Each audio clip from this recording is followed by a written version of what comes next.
안녕하세요. 헤드헌터TV의 박기봉입니다. 헤드헌터TV 제9강 오늘은 헤드헌팅 용어를 총정리해 볼까 합니다. 자, 여러분, 헤드헌팅 용어만 알아도 예비 입문자나 또는 신입 입문자들한테는 굉장히 도움이 됩니다. 헤드헌팅 용어를 몰라서 업무상에 오는 많은 어려움이 있기 마련입니다. 또한 인사 담당자 또는 HR팀하고 대화할 때도 본 용어에 대해서 익숙하지 않으면 아마추어로 인식되기 마련입니다. 따라서 오늘 이 헤드헌팅 용어 정리에 대한 정확한 파악을 해보는 게 큰 관건입니다. 한번 들어가 보겠습니다. 자, 헤드헌팅 용어 정리. 여러분, 헤드헌터가 무슨 의미입니까? 여러분이 생각하는 헤드헌터의 정의는 무엇인가요? 쉽게 말하면 기업체에서 원하는 인재를 발굴하여 추천해주는 사람을 헤드헌터라고 합니다. 그런데 헤드헌터가 그 일만 하는 건 아니죠.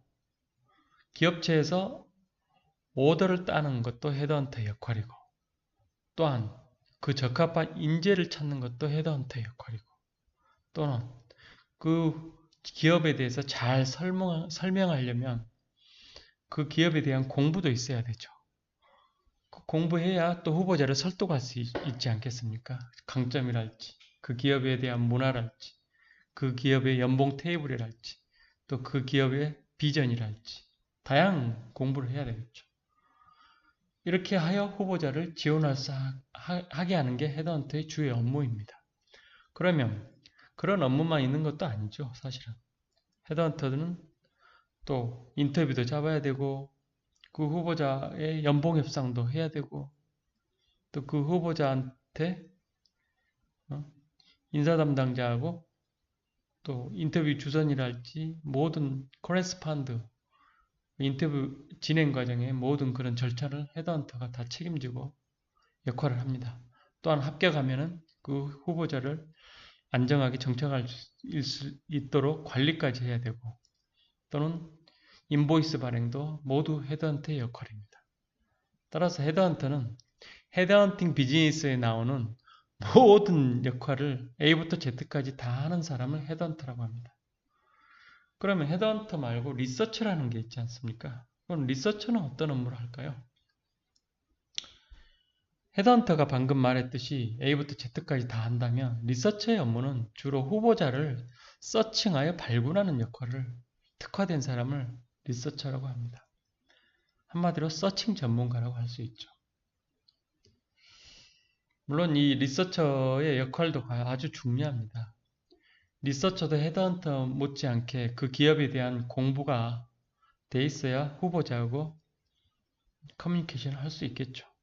또한 그 리서처를 인사팀의 미팅 시 같이 동행하여 그 기업의 전반적인 환경이랄지 문화랄지 그 잡 디스크리트에 대해서 자세히 알면 리서처가 서칭하는 데 많이 도움이 됩니다.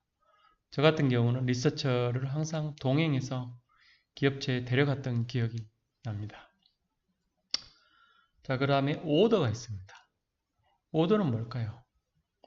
오더는 말 그대로 기업체에서 후보자를 추천하려면 기업체 후보자를 추천하려면 헤드헌터 입장에서는 오더가 있어야 됩니다. 따라서 기업체에서 모든 헤드헌터에게 채용에 대한 모든 정보를 오픈하면서 그런 사람을 찾아달라고 할 때 그 헤드헌터들은 서치펌에 기업체에서 그 오더를 받아서 일을 진행하기 때문에 오더가 있어야 헤드헌터는 본 헤드헌팅 비즈니스를 할 수 있습니다.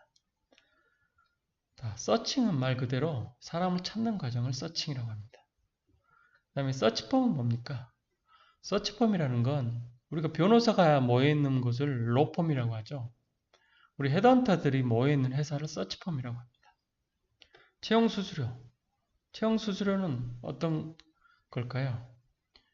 우리 헤드헌터가 기업체에 후보자를 추천하여 합격했을 때 받는 수수료를 채용수수료로 합니다. 주로 뭐 채용 수수료는 일반 직원 경우는 15에서 20%, 물론 외국계 같은 경우는 거의 33%까지도 받죠. 물론 임원급은 25에서 한 30%, 외국계 같은 경우는 거의 50%까지 수수료를 받을 수 있습니다. 자, 수수료를 받는 기준은 두 가지가 있습니다. 하나는 리테이너 베이스, 하나는 석세스 베이스가 있습니다. 자, 리테이너 베이스는 뭐냐면 착수금 및 중간 비용을 받고 성사시 인센티브를 받습니다. 다시 말하면 기업체에서 오더를 줄 때 먼저 착수금 베이스로 한 3분의 1을 선수금으로 받는 것을 바로 리테이너 베이스라고 합니다. 석세스 베이스는 뭐냐면 채용이 완전히 성사됐을 경우에만 받습니다. 다시 말하면 후보자가 합격하여 출근했을 때 그 수수료의 20%면 20% 전체를 한꺼번에 받는 걸 석세스 베이스라고 합니다. 자, 그러면 헤드헌팅 용어 정리 한번 들어가 볼까요? 자, Executive Search Firm. 자, 우리가 Executive 뭐 중역이라는 뜻이죠. 쉽게 말해서 임원. 사장이나 임원 등 회사의 고위직을 주로 소개하는 회사. 우리 헤드헌팅 회사들이 주로 Executive Search Firm이라고 표명을 하는데 지금은 헤드헌팅 비즈니스가 신입까지도 내려와서 신입도 사실은 채용해달라는 기업들이 많이 있습니다. 왜냐하면 신입 공채를 내더라도 그 회사의 그 중소기업이랄지 뭐 중견기업이랄지 인지도가 떨어지면 신입들 지원자가 적기 때문에 역량 있는 신입을 뽑기 위해서는 헤드헌팅 회사에 의뢰하게 되어 있습니다. DB, 데이터베이스라고 하죠. 주로 헤드헌팅 회사에 인재 DB 시스템이 잘 되어 있습니다. 물론 그 IT 시스템이 물론 헤드헌팅 전반적인 프로세스를 다 관리하는 그런 시스템으로 되어 있지만 데이터베이스, 주로 보통 헤드헌팅 회사의 구축에 있는 인재 DB를 데이터베이스라고 합니다. 캔디데이트, 곧 후보자죠. 구직자 또는 후보자. 클라이언트는 뭐 기업체에 우리가 오더를 받는 고객사를 클라이언트라고 합니다. 커버레터는 어떤 건가요? 국문 자기소개와 같은 성격, 영문 이력서 첨부 시 보통 커버레터를 함께 받고 있다. 맞습니다. 뭐 본인이 구직자들이 이력서를 제출할 때 커버레터를 쓰죠. 오프리미트, 채용된 후보자를 일정 기간 동안 다른 회사에 소개하지 않는 것으로 보통 1년에서 2년 정도 정한다. 헤드헌터가 추천해서 합격한 후보자를 워런티 기간 끝났다고 바로 다른 데로 이직시키면 그건 참 부도덕한 행위죠. 오프리미트는 반드시 헤드헌터 윤리 강령상 있어야 될 부분이죠. 그 다음에 콜드콜, 후보자를 찾기 위해 거래 관계가 없는 회사나 인재에게 사전 예고 없이 무작위로 전화하는 걸 콜드콜이라 하죠. 이 콜드콜을 범위는 물론 헤드헌터분들이 오더를 획득하기 위해서 전혀 알지 못한 회사에 콜드콜 할 수도 있고 또한 후보자한테도 콜드콜 할 수도 있고 그 콜드콜의 범위는 업무 정하기 나름이죠, 사실은. 그 다음에 플로팅이라는 의미가 어떤 의미일까요? 보유하고 있는 DB를 바탕으로 잠재적인 고객에게 소개하는 것. 신규 고객사 영업 시 상당한 효과를 발휘할 수 있는 방법이다. 자, 다시 이 말이 무슨 의미라면 자, 헤드헌터들이 오더를 따기 위해서 인사팀에 영업을 많이 합니다. 마케팅을 많이 하죠. 그런데 마케팅 수단으로서 이 플로팅을 사용하는 거죠. 다시 말하면 그 헤드헌팅 회사의 그 DB에 예를 들어서 뭐 화장품 회사 DB가 많다. 그러면 그 DB를 일목요연하게 정리를 하죠. 그래서 그 정리된 자료를 화장품 회사 인사팀에서 보내서 우리는 이렇게 화장품 회사 그 후보자 DB가 많기 때문에 저희한테 인재 채용을 의뢰한다면 빠른 시일에 좋은 후보자를 받을 수 있다. 이런 마케팅 툴로 쓰는 거죠. 한마디로 플로팅을. 자, 레퍼런스 체크, 평판 조회죠. 한마디로. 자, 후보자의 직장 동료나 상사를 통해서 후보자의 평판을 확인하는 것으로 최근에는 채용에 결정적인 영향을 미치곤 한다. 인사팀의 그 평판 조회하는 비율을 보니까 50% 이상을 요즘은 한다고 합니다. 평판 조회가 후보자를 채용하는 강력한 툴로 지금 자리 잡고 있습니다. 평판 조회는 주로 상사, 동료, 부하 이 세 분을 360도로 쭉 훑은 과정을 평판 조회라고 합니다. 레퍼리, 후보자 평판에 대해서 알려주는 사람으로 현직 동료나 상사, 부하직원에 해당된다. 그 다음에 레퍼럴, 지인을 통해서 후보자를 찾는 방법으로 아는 사람이 소개했기에 성공 확률이 매우 높은 서치 방식이다. 아웃소치, 보통 회사 내부 데이터베이스 서치를 제외한 서치를 일컫는 말로 레퍼럴이나 콜드콜을 일컫는다. 수수료, 헤드헌터가 고객으로부터 받은 수수료를 의미한다. 보통 후보자의 연봉의 15에서 25% 수준으로 정해지는 추세이다. 물론 직급이나 업종, 연봉 수준에 따라 달라진다. 자, 롱리스트. 롱리스트가 무엇일까요? 고객사회의 요구에 맞는 후보자를 찾기 위해서 리서처가 컨택한 후보자의 리스트 중 포지션에 부합한 사람들을 걸려 작게는 수십 명, 많게는 100여 명의 명단을 제공하는 방식이다. 쉽게 말하면 기업체에서 마케팅 임원을 뽑겠다. A 업체에서. 그러면 자, 간단하게 JD를 부합하는 사람을 서치폼에서는 많게는 한 10명, 더 많게는 20명 이렇게 롱리스트를 쭉 작성합니다. A 이름이라 자세한 이력서는 공개하지 않고 A 후보자 대학은 어디 나왔고 간단하게 경력은 어디 B 후보자 대학은 또 어디 나왔고 경력은 간단하게 어디 이렇게 롱리스트를 쭉 1번부터 한 20번까지 작성을 하는 거죠. 그 롱리스트를 이제 인사팀이 제출을 하는 방식입니다. 그러면 인사팀은 그 롱리스트를 보고 찍겠죠. 그게 이제 숏리스트가 되는 거죠. 쉽게 말해서 그 롱리스트 중에 인사팀에서는 A번, C번, Z번 이 세 분을 저희들은 인터뷰를 자세한 이력서를 보고 싶습니다. 그러면 서치폼에서는 그 숏리스트를 작성해서 그 인사팀에 제출하게 됩니다. 자, 숏리스트. 헤드헌터가 접촉한 후보자 중 고객 회사에 가장 적합하다고 생각하는 후보자 리스트로 보통 3에서 4명 정도를 제출한다. 그렇죠? 오퍼. 고객 회사에서 후보자에게 제시한 근무 조건, 급여, 인센티브, 어떤 시스템, 인센티브 시스템, 휴가, 출근 일자 등이 포함되어진. 자, 헤드헌터가 후보자를 추천을 했습니다. 그 후보자가 인터뷰 보고 평판 조회하고 합격을 했어요. 그러면 이제 처우에 대해서 협의를 하지 않습니까? 그러면 인사팀에서는 그 후보자에게 오퍼레터를 보내죠.